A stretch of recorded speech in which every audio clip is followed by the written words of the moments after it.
मतिं य प्रविहाय मोक्षे सिद्धिं चकारा पुनरागमाय सर्वेषु जीवेषु दया दधानस्तं नेमिनाथं प्रणमामि नित्यं तं नेमिनाथं प्रणमामि नित्यं तं नेमिनाथं प्रणमामि नित्यं। गुरु अरहद गुरु सिद्ध गुरुराचार्य पाठ कहा, गुरु साक्षात् परम साधु तस्मै श्री गुरवे नमः। तस्मै श्री गुरवे नमः।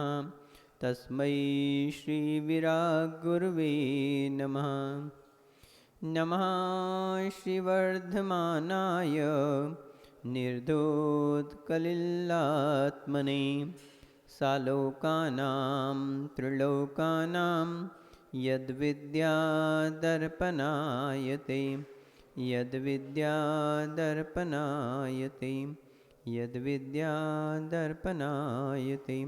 यह बोली अनंतानंत सिद्ध परमेष्टि भगवान की, यह बोली 24 तीर्थंकर भगवान की, यह बोली देवादिदेव श्री आदिनाथ भगवान की, यह बोली देवादिदेव श्री वास्तुपूज्य भगवान की, यह बोली देवादिदेव श्री शांतिनाथ भगवान की, यह बोली चिंतामणि पार्श्वनाथ भगवान की, यह बोलिए महावीर भगवान की, यह बोलिए परम पूज्य राजसंत गणाचार्य गुरु 108 विराग सागर जी महामुनि राज की, यह बोलिए आचार्य श्री समंत भद्र मुनि राज की, यह बोलिए आचार्य श्री विमल सागर जी महामुनि राज की, तपस्वी सम्राट आचार्य श्री सनमति सागर जी महामुनि राज की, भट्टाचार्य श्री विशुद्ध सागर जी महामुनि राज की, शमनाचार्य श्री विनिश्चय सागर जी महामुनि राज की, 3 कम 9 करोड़ मुनि राजों की, द्वाशांगमयी जिनवानी माता की, यह बोलिए अहिंसामय विश्व धर्म की।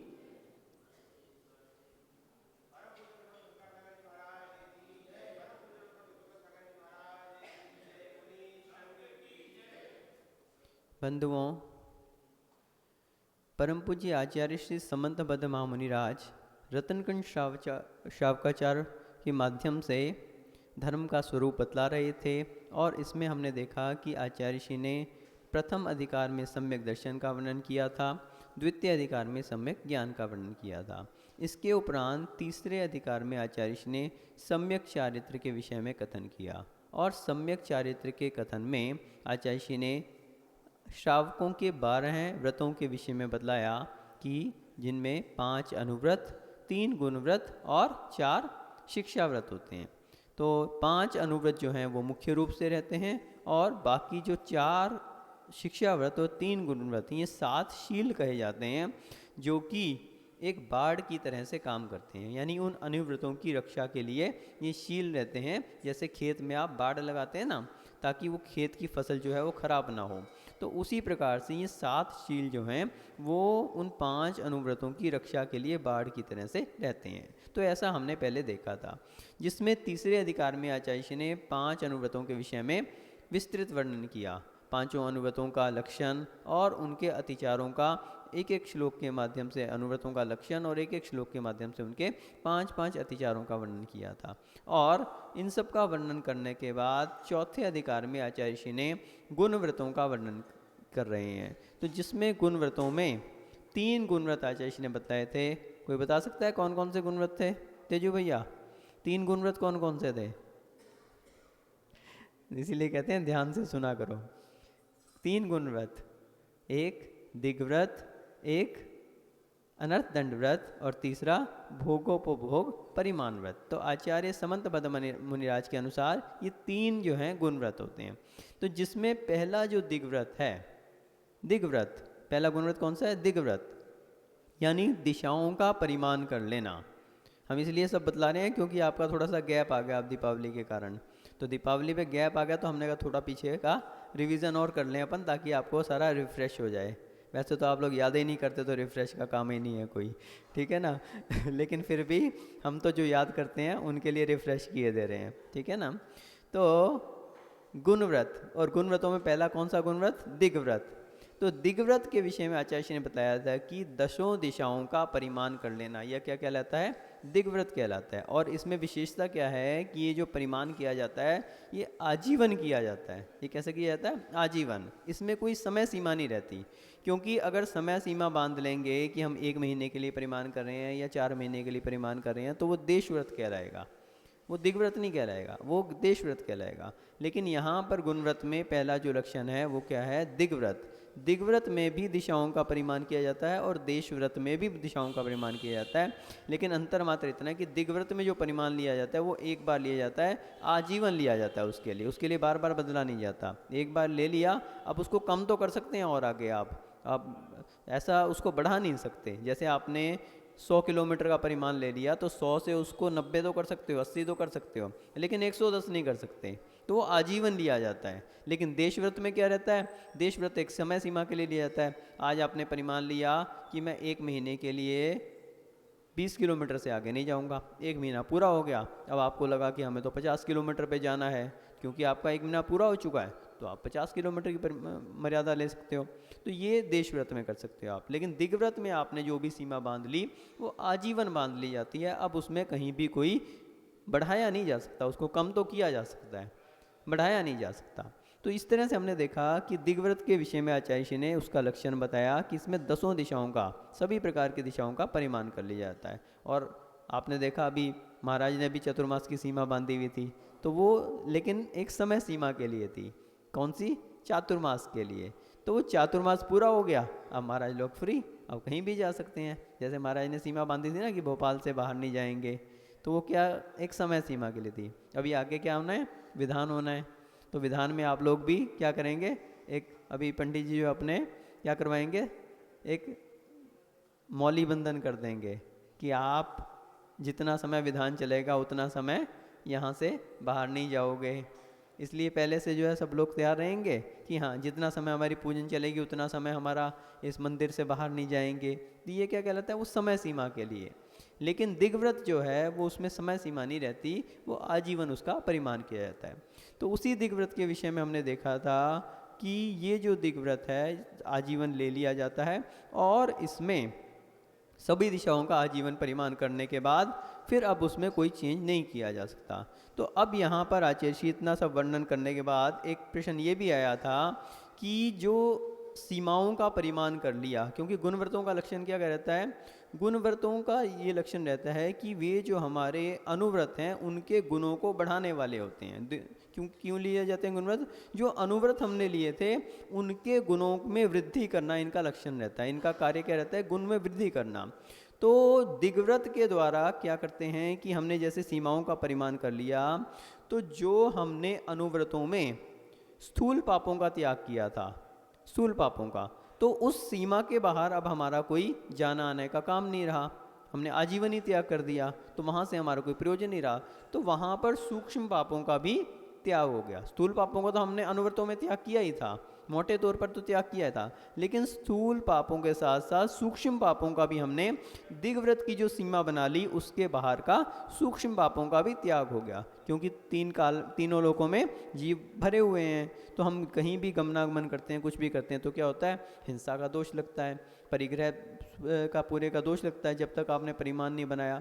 तो जब आपने एक परिमाण बना लिया तो उस सीमा के बाहर अब आपका कोई गमनागमन का कार्य नहीं रहा, तो अब आपके लिए वहाँ के बाहर की सीमा का सूक्ष्म पापों का भी त्याग हो गया। तो इस कारण से आपके जो अनुव्रत हैं वो महाव्रतों के जैसे हो गए। तो कैसे हो गए? महाव्रतों के जैसे हो गए। लेकिन इस विषय में एक वर्णन आया था कि महाव्रतों के जैसे हो गए लेकिन महाव्रत नहीं हो गए, क्योंकि चरणान योग के दृष्टिकोण से तो वे महाव्रतों जैसे हो गए। आपके इस दृष्टिकोण से कि आपका अब वहाँ पर पाप का अर्जन नहीं हो रहा, आपके पापों का वहाँ पर त्याग हो गया, तो आपके लिए पाप का अर्जन नहीं हो रहा। इस दृष्टिकोण से तो वो महाव्रतों के जैसे हो गए। लेकिन करणान योग इस बात को स्वीकार नहीं करता। वो तो कहता है कि तज्जन्य कषाय का भी क्या होना चाहिए? क्षय अथवा उपशम आदि होना चाहिए, तभी वे महाव्रत हो सकते हैं। क्योंकि वहाँ पर क्या चल रहा है? प्रत्यक्षान कषाय का उदय चल रहा है, और प्रत्यक्षान कषाय के उदय के कारण महाव्रत नहीं हो सकते। सकल संयम प्रत्येक कषाय के उदय में नहीं हो सकता। तो इस कारण से वे महाव्रतों के तुल्य तो हो सकते हैं, लेकिन महाव्रत नहीं हो सकते। उपचार से तो महाव्रत हो सकते हैं, लेकिन वास्तविकता में वे महाव्रत नहीं हो सकते। करना नियोग इस बात को स्वीकार नहीं करेगा। और इसी कारण से आचार्य श्री ने एक 70 नंबर की गाथा में ये भी बतलाया था कि जो महाव्रती होते हैं वे कौन होते हैं। तो बताया था कि जो महाव्रती होते हैं वो वही होते हैं जो महान पुरुष होते हैं, और महान पुरुषों के द्वारा जो धारण किए जाते हैं वे महाव्रत होते हैं, अथवा जिनको महान व्यक्ति धारण करते हैं या धारण करने के बाद जो महान बन जाते हैं वे महाव्रत होते हैं। उनको सामान्य व्यक्ति नहीं धारण कर सकता। 72 नंबर श्लोक में भी आचार्य जी ने महाव्रत का लक्षण देकर यही बताया था कि जो मन वचन काया से कृत कार्य तन से 9 कोटि से जो पापों का त्याग किया जाता है वो क्या कहलाता है, वो महाव्रत कहलाता है। और इसमें हमने देखा था कि एकमात्र सकल संयम को धारण करने वाले ही महाव्रत को धारण कर सकते हैं, सामान्य व्यक्ति महाव्रत को धारण नहीं कर सकते। तो इस कारण से करना नियोग के अनुसार कभी भी भले आपने सूक्ष्म पापों का भी उस सीमा के बाहर त्याग कर दिया, तब भी क्योंकि आपका प्रत्यक्षान कषाय का उदय चल रहा है और प्रत्यक्षान कषाय के उदय में आपके महाव्रत नहीं हो सकते, इस बात को हमने देखा था।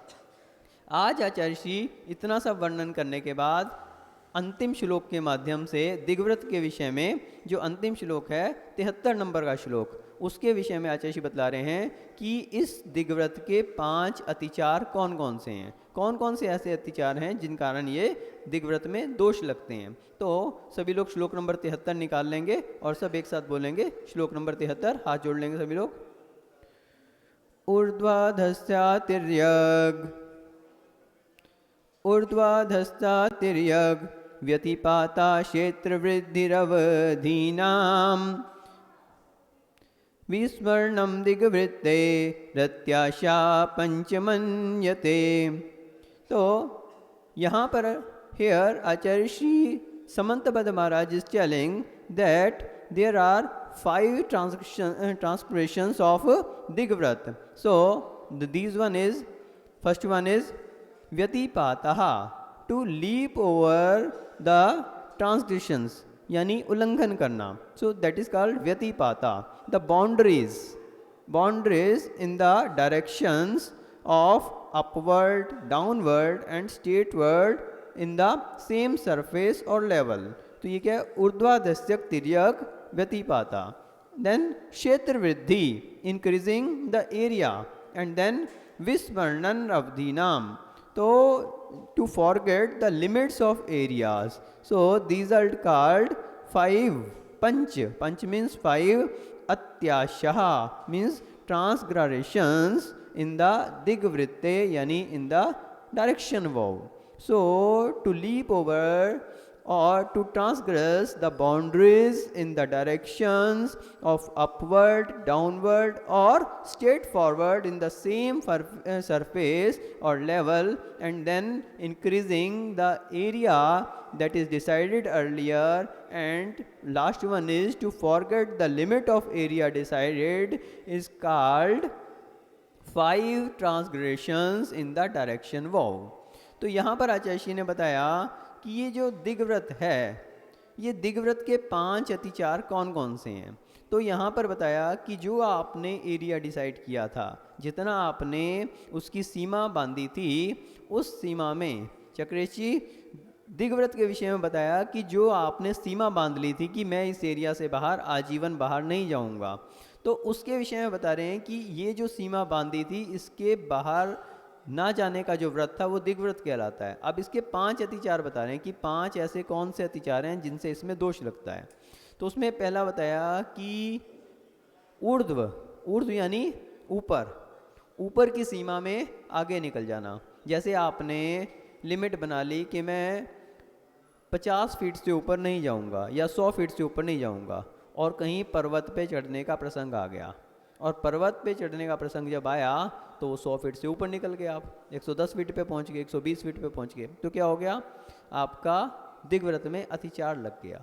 ऊर्ध्व का जो अतिचार लग गया। और फिर क्या, अधो यानी नीचे का आपने सीमा बनाई थी कि मैं 50 मीटर से नीचे नहीं जाऊंगा, लेकिन कहीं खान में उतरने का प्रसंग आ गया और खान में उतरे आप तो ज़्यादा उतर गया, अब आपको नहीं पता लगा, अथवा देख भी लिया आपने कि ज़्यादा हो रहा है लेकिन अब जरूरी था आपके लिए, तो आप नीचे ज़्यादा उतर गए, तो ये क्या कहलाया? अधो। और फिर क्या कहा? तिर्यक। तिर्यक यानी दिशाओं विदिशाओं में सेम लेवल पे, अब सरफेस तो उतना ही है, ऊपर नीचे नहीं जा रहे आप, लेकिन दिशाओं में आपने मर्यादा बनाई थी कि मैं 50 किलोमीटर से आगे नहीं जाऊंगा, लेकिन आपको 60 किलोमीटर चले गए, 55 किलोमीटर चले गए, तो क्या हो गया? किसी भी दिशा में हो सकता है, पूर्व दिशा में, दक्षिण दिशा में, पश्चिम दिशा में, उत्तर दिशा में, और भी जो भी दिशाएँ हैं, तो इन सब में, सभी दिशाओं में इस जो आपने सीमा बनाई थी उससे आगे निकल जाना, ये क्या है? तीसरा अतिचार है तिर्यक नाम का। तो ऊर्ध्वाधस्त्यक तिर्यक, ये तीन जो हैं आपकी दिशाओं में। अब प्रश्न ये आता है कि व्यक्ति ऐसा क्यों करता है, इसके पीछे कारण क्या है कि व्यक्ति अपनी सीमाओं का उल्लंघन करता है? तो इसका सबसे बड़ा कारण है लोभ कषाय। लोभ कषाय के कारण। एक बात इसमें पहले भी आई थी कि यहाँ पर जो दिग्व्रत का पर्पस है, दिग्व्रत का जो लक्ष्य है, दिग्व्रत क्यों लिया जा रहा है, इसके पीछे कारण क्या है, वो ये बतलाया था कि इसमें लोभ कषाय को अथवा परिग्रह जो पाप है उसको कंट्रोल करना है। क्योंकि जो गुणव्रत होते हैं, ये लोग गुणव्रत किस लिए होते हैं? जो हमने अनुव्रत धारण किए थे उनमें बाड़ लगाने के लिए होते हैं, उनकी सेफ्टी के लिए होते हैं। तो जो हमारा पांचवा पाप था, कौन सा? परिग्रह नाम का, तो उसको हमने स्थूल रूप से त्याग किया था, और स्थूल रूप से त्याग करके क्या लिया था हमने? परिग्रह प्रमाणानुव्रत। परिग्रह प्रमाणानुव्रत अनुव्रतों में लिया था। अब यहाँ पर उसकी रक्षा के लिए एक बाड़ लगाई जा रही है परिग्रह प्रमाणानुव्रत की, और उसके लिए हमने क्या किया कि दिग्व्रत ले लिया कि हम अमुक सीमा के बाहर नहीं जाएंगे। अब इसके पीछे कारण क्या है कि मान लीजिए हमने परिमाण किया था कि हम 100 करोड़ रुपए से अधिक अपनी संपत्ति नहीं रखेंगे, 100 करोड़ से ऊपर वो नहीं रखेंगे। अब आपका व्यापार बहुत अच्छा लंबा चौड़ा चल रहा है, सब कुछ है, तो अब आपके मन में आ गई कि क्यों ना क्यों अपन विदेशों में व्यापार करें तो हमें और अच्छी आय होगी, और अच्छा हमारे लिए धन संपदा प्राप्त होगी। तो ये जो लोभ कषाय आपके मन में आ गई और आपने उसको करना शुरू कर दिया, तो आपका जो 100 करोड़ का परिमाण बनाया था वो 110 करोड़ तक पहुंच गया। तो उसको बचाने के लिए आपने दिग्व्रत बना लिया कि हम इंडिया की सीमा के बाहर नहीं जाएंगे, दिग्व्रत बना लिया। अब जब आपने नियम ले लिया कि इंडिया के बाहर जाना ही नहीं है, तो वहाँ पे व्यापार आपका विदेशों में करने का मन में नहीं आएगा, और जब मन में नहीं आएगा तो आपका जो परिग्रह प्रमाणानुव्रत है वो सुरक्षित हो गया। अब उसकी सेफ्टी होगी कि वो टूट नहीं सकता, क्योंकि जब तक आप इंडिया में व्यापार करोगे तो आपकी 100 करोड़ की लिमिट आपको पता है कि वो ओवर नहीं हो सकती। इससे ज़्यादा अगर हमें करना है भाई, अभी तो आपका 20-25 करोड़ का ही वो है, और इसमें आप इंडिया में कितना भी व्यापार करोगे 25 से 50 पहुंच जाएगा, 100 60 पहुंच जाएगा, 70 पहुंच जाएगा, लेकिन 100 से ऊपर नहीं जाएगा। 100 से ऊपर कब पहुंचेगा? जब आप विदेशों में व्यापार करने की सोचोगे। तो इस कारण से उस लोभ कषाय को दमन करने के लिए और परिग्रह पाप को जो आपने स्थूल रूप से त्याग किया था, परिग्रह प्रमाणानुव्रत जो आपने लिया था, उसको सुरक्षित करने के लिए आपने क्या किया? दिग्व्रत ले लिया कि हम इंडिया के बाहर जाएंगे ही नहीं। तो वही कहाँ पर पर्पज है। लेकिन कभी आपके पास ऐसा प्रसंग आ गया कि आपको धर्म के निमित्त से, तीर्थ यात्रा के निमित्त से बाहर जाना पड़े, तो उसमें दिग्व्रत में भी छूट रहती है। ऐसा यहाँ पर पहले प्रसंग आया था। क्यों? वहाँ पे आपका पर्पज अपने परिग्रह पाप का वो नहीं है, ना ही आपके लोभ कषाय का उदय है। वहाँ पे तो आपका धर्म ध्यान के दृष्टिकोण से है। तो वहाँ पे तो आप एक बार को सीमा भी उल्लंघन कर लोगे तो आपके दिग्व्रत में दोष नहीं लगेगा, ऐसा हमने पहले देखा था। लेकिन अगर आप व्यापार के निमित्त से परिग्रह पाप के अंतर्गत अथवा लोभ कषाय के अंतर्गत उस सीमा का उल्लंघन करते हैं, तो आपके दिग्व्रत में भी दोष आता है और आपका परिग्रह प्रमाणानुव्रत भी खतरे में आ सकता है। तो यही इसमें पर्पस था। तो ये जो सीमाएं बनाई गई, इसमें वही कारण दिया कि आपकी लोभ कषाय जो है वो कंट्रोल में रहे। और अब आपने परिमाण बना लिया तो आप उसके बाहर नहीं जाएंगे, तो आपका वो कंट्रोल रहेगा। तो इसीलिए यहाँ पे कहा कि ऊर्ध्वाधस्तक तिर्यक, ऊर्ध्व में आपने परिमाण बना लिया कि हम इतने से ऊपर नहीं जाएंगे। अब हो सकता है आप हवाई जहाज से यात्रा कर रहे हो और वो उससे ऊपर चला गया हवाई जहाज, तो ये क्या हो गया?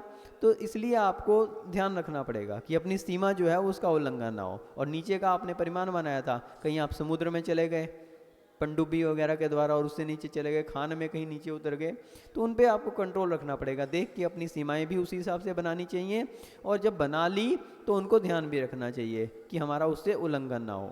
और तीसरा, सारी दिशाओं में, कि आपने भोपाल की सीमा बनाई है या इंडिया की सीमा बनाई है, सभी दिशाओं की। अब उसके आगे आपको लोभ की प्रवृत्ति को छोड़ना पड़ेगा, उससे आगे आपको कोई मतलब नहीं रखना पड़ेगा कि ना हम वहाँ व्यापार के लिए जाएंगे, ना ही वहाँ हमारा कोई गमनागमन रहेगा, ताकि हमारे व्रत सुरक्षित रहें। तो इससे क्या होगा कि आपका जो परिग्रह परमाणु व्रत है वो सुरक्षित हो जाएगा। और चौथा भी इसमें ये जो बताया, क्षेत्र वृद्धि, चौथी कौन सी बताई, क्षेत्र वृद्धि। अब क्षेत्र वृद्धि के पीछे कारण क्या है, वही कारण लोभ का, कि अभी तक अपना काम चल रहा था एक जो हमने लिमिट बनाई थी, अब क्या हो गया कि आपने देखा कि आपने मान लीजिए 50 किलोमीटर का परिमाण बनाया था, अब 55 किलोमीटर पे एक नया कारखाना खुल गया, एक नया कारखाना खुल गया उत्तर दिशा में। तो आपने क्या किया, चलो अपन क्या करो 55 किलोमीटर यहाँ पे बढ़ा लो 5 किलोमीटर, और जो दक्षिण दिशा में हमारी जो 50 किलोमीटर थी उसको 45 किए ले रहे अपन, वहाँ से 5 घटाए ले रहे, यहाँ बढ़ाए ले रहे, तो क्षेत्र वृद्धि कहलाएगी। ये क्या है, क्षेत्र वृद्धि, कि आपने एक तरफ बढ़ा ली और एक तरफ कम कर ली। भाई आपने 100 किलोमीटर तो चलना है, 50 इधर था, तो उधर 55 कर लो, इधर 45 कर लो, बात तो बराबर ही आ गई। नहीं, बात बराबर नहीं रही। बात बराबर इसलिए नहीं रही कि भले आपका गमनागमन 100 किलोमीटर के अंदर ही है, लेकिन आपकी जो लोभ कषाय है वो जागृत होगी। आपने उसके पीछे कारण क्या था, वहाँ पे एक नया कारखाना खुला है, उससे आपको माल सस्ता मिल रहा है, तो आप वहाँ पे जाना चाह रहे हो, अथवा आपको सेलिंग टेरिटरी मिल गई वहाँ पे, कि वहाँ पे माल जो है अच्छा बिक सकता है, अच्छे रेट पे मिल सकता है, ज़्यादा बिक सकता है। तो अपन क्या करो, 5 किलोमीटर आगे वहाँ पे अच्छी मार्केट है, वहाँ बढ़ा लो, और इधर 5 किलोमीटर कम कर लो, यहाँ तो ऐसा कुछ नहीं है। तो इससे क्या है, आपकी लोक कषाय जागृत हो जाएगी, आपका परिग्रह बढ़ सकता है। तो इसलिए आपके दिग्व्रत में क्षेत्र वृद्धि नाम का क्या लगेगा, अतिचार लग जाएगा। तो इस तरह से हमने देखा कि क्षेत्र वृद्धि जो अतिचार है वो भी किसको करता है, कंट्रोल करता है, लोभ कषाय को कंट्रोल करता है। तो पीछे इसके पर्पस वही है कि कैसे भी हो अपनी लोभ कषाय दमन हो, हमारा परिग्रह परमाणुव्रत सुरक्षित रहे। तो इसलिए कभी भी इस बात को भी नहीं सोचना चाहिए कि वहाँ पे नया कारखाना खुल गया तो आपको क्या संतोष करना चाहिए। देखिए हमारे अगर भाग्य में होगा तो यहीं हमें उतना मिल जाएगा। हमारे लिए परिग्रह परमाणुव्रत महत्वपूर्ण है, हमारे लिए दिग्व्रत महत्वपूर्ण है, हमारे लिए पैसा महत्वपूर्ण नहीं है। ये बात अपन को ध्यान रखनी पड़ेगी। हमारे लिए ये चीज़ महत्वपूर्ण नहीं है कि वहाँ से हमें अधिक मुनाफा हो सकता है, हमारे लिए मुनाफा महत्वपूर्ण नहीं है, हमारे लिए हमारे व्रतों की कीमत है। और जो व्रतों की कीमत करता है उसको सभी चीज़ें अपने आप से प्राप्त होती हैं, क्योंकि जो भी आपके व्यापार आदि चलते हैं, जो कुछ चलते हैं, किससे चलते हैं, आपके भाग्य से चलते हैं। और आपका भाग्य कैसे बनता है, आपके धर्म से चलता है। तो अपने व्रत नियम संयम में जो दृढ़ रहता है, जो उनका दृढ़ता से पालन करता है, उनमें दोष आदि नहीं लगाता, उसको अपने आप से उतने में ही उसको जो है सारा मुनाफा भी मिलता है और सारे अभीष्ट की भी प्राप्ति होती है। तो चौथा जो अतिचार हमने बताया ना यहाँ पे क्षेत्र वृद्धि, उसके पीछे भी यही पर्पस बताया कि अब चाहे नया कारखाना खुले, चाहे वहाँ पे सेल्स के नए वहाँ पे आपको ऑप्शंस मिल जाएं, या और भी कोई ऐसा कारण उपस्थित हो जाता है जिससे आपको वहाँ पर लाभ की आकांक्षा है, तब भी आपको अपने दिग्व्रत का उल्लंघन नहीं करना चाहिए। ऐसा नहीं कि अपन ने वहाँ से 5 किलोमीटर बढ़ा लिया और इधर से कम कर लिया, तो भी आपके दिग्व्रत में अतिचार माना जाएगा। और पांचवा क्या है, विस्मरणम, भूल जाना। कुछ लोग क्या होते हैं कि अपना ले तो लिया, अब उसके बाद उनको ध्यान ही नहीं है कितना लिया था अपन ने, 30 किलोमीटर लिया था कि 40 किलोमीटर लिया था। तो इसलिए कभी भी आचार्य कहते हैं कि कोई भी नियम कुछ भी लो तो उसको अपने एक डायरी बनाओ, उसमें नोट करना चाहिए हमने अमुक डेट पर अमुक तारीख में अमुक दिन अमुक नियम लिया था, और उसमें ये छूट रखी थी, किससे लिया था, किनकी प्रेरणा से लिया था, कितने समय के लिए लिया था, ये सारी चीज़ें उसमें नोट करनी चाहिए। तो इससे क्या होगा कि कभी विस्मरण नहीं होगा। जैसे कई लोगों ने नियम ले लिया कि मैं नमोकार मंत्र की माला करूँगा 1 साल के लिए, अब उसने नोट नहीं किया, अब तारीख नोट नहीं की, अब वो निकलते निकलते उसको 6-8 महीने हो गए, अब उसे ध्यान ही नहीं है हमने कम लिया था, 1 साल का तो लिया था, ये तो ध्यान है, लिया कब था ये ध्यान ही नहीं है, तारीख नोट नहीं, अब क्या करें, कब तक करें भैया, ज़िंदगी भर करते रहो। अब तो या तो उसी दिन से उसको 1 साल का रखो, आपको जहाँ तक का पक्का पता है कि हाँ हमने सितंबर में लिया था, सितंबर आपको पक्का पता है कि सितंबर में ही लिया था हमने, तो फिर 30 सितंबर जब तक अगली नहीं आ जाती तब तक करो।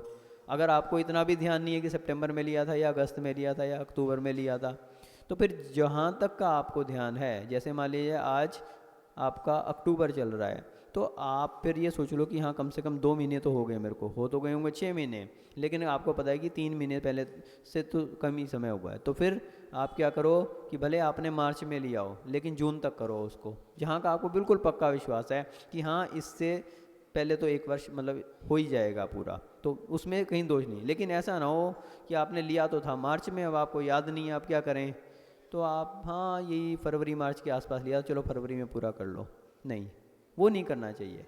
जहाँ तक का आपको बिल्कुल पक्का याद है कि हाँ इससे पहले तक का लिया था, या तो उसको नोट करके रखो, नहीं तो आपका विस्मरण नाम का अतिचार लग जाएगा। अगर आपको डाउट भी है कि हमने मार्च में लिया था या अप्रैल में लिया था, अगर आपने मार्च में लिया है और आपको डाउट है पता नहीं मार्च में लिया था या अप्रैल में लिया था, तो अब आपका दायित्व है कि आप अप्रैल तक करो उसको। भले आपने वास्तविकता में मार्च में लिया था और आप मार्च तक करके छोड़ देते हो, लेकिन आपको डाउट है कि मार्च में लिया था या अप्रैल में दिया, तब भी आपका दोष माना जाएगा। भले आपका नियम पूरा हो गया, 1 साल पूरा हो गया, लेकिन डाउट में आ गए ना आप कि मार्च में लिया था कि अप्रैल में लिया था, तो आपका क्या दायित्व था, आप उसको अप्रैल तक करो कम से कम, यहाँ तक आपको डाउट ना रहे।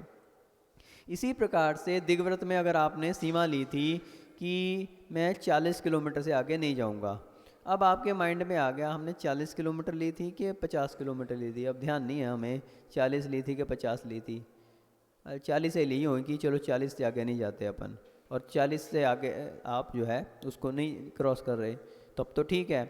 लेकिन कहीं आपको 40 और 50 का डाउट है, तो अब आपके लिए चाहिए कि 40 की लिमिट में रहें, अब वो 50 तक ना पहुँच जाए। कहीं आपने 30 किलोमीटर की लिमिट ली थी, अब आपको डाउट होगा 30 ली थी या 40 ली थी, तो अब 30 किलोमीटर के एरिया में रहो आप भूल गए ना कि 40 की ली थी, 30 का ध्यान आ रहा है आपको, तो अब 30 की होगी अब आपकी लिमिट, अब वो 40 नहीं रही। क्यों? भले आपने वास्तविकता में 40 की ली थी, लेकिन विस्मरणम आप भूल गए हो कि 40 थी या 30 थी, तो अब 30 के अंदर अंदर रहो, जहाँ पे आपको पक्का हाँ भी कम से कम 30 की तो ली थी अपन ने, शायद 40 की ली होगी, तो अब 30 का पक्का है ना आपको, तो 30 के अंतर्गत रहो, तब तो आप उस अतिचार से बच सकते हो। अन्यथा अगर आपने 30 भी क्रॉस कर दी, वास्तविक लिमिट आपने 40 की ली थी और आपने 30 की क्रॉस कर दी, 35 पे पहुंच गए, जबकि आपको डाउट चल रहा है कि हमने 30 ली थी 40 ली, तब भी आपका वो विस्मरण नाम का क्या माना जाएगा, अतिचार माना जाएगा। तो ये कहा विस्मरण। तो इस तरह से हमने देखा कि दिग्व्रत के अंतर्गत ये 5 जो हैं अतिचार होते हैं, और इनके पीछे क्या पर्पज़ है, हमारी लोभ कषाय दबी रहे और हमारा परिग्रह प्रमाणानुव्रत सुरक्षित रहे। तो इस प्रकार से जो दिग्व्रत है ये हमारे अनुव्रतों को सुरक्षित करता है। तो इस प्रकार से आचार्य ऋषि ने श्लोक नंबर 73 तक यहाँ पर दिग्व्रत के विषय में पूरा अच्छे डिटेल में इसका लक्षण भी बतलाया और इसके अतिचारों का भी वर्णन किया, और साथ में इसके आगे अब कल से आचार्य ऋषि क्या करेंगे, इसमें जो अगला गुणव्रत है अनर्थ दंडव्रत, उसका कल से आगे वर्णन करेंगे 74 नंबर में, उसको भी हम लोग आगे देखेंगे। तो हमें अपने व्रतों का पूरा निष्ठा से पालन करना चाहिए, और जो अपने व्रत नियम संयम में दृढ़ रहता है वो एक दिन महाव्रतों को भी धारण करने की पात्रता बनता है। आप सभी भी अपने व्रतों में दृढ़ रहें, अनुव्रतों के साथ साथ आगे महाव्रतों को धारण करके अपने इस जीवन को सार्थक और सफल बनाएं। इस भावना से जय बोले परम पूज्य गणाचार्य श्री 108 विराग सागर जी महामुनि राज की जय।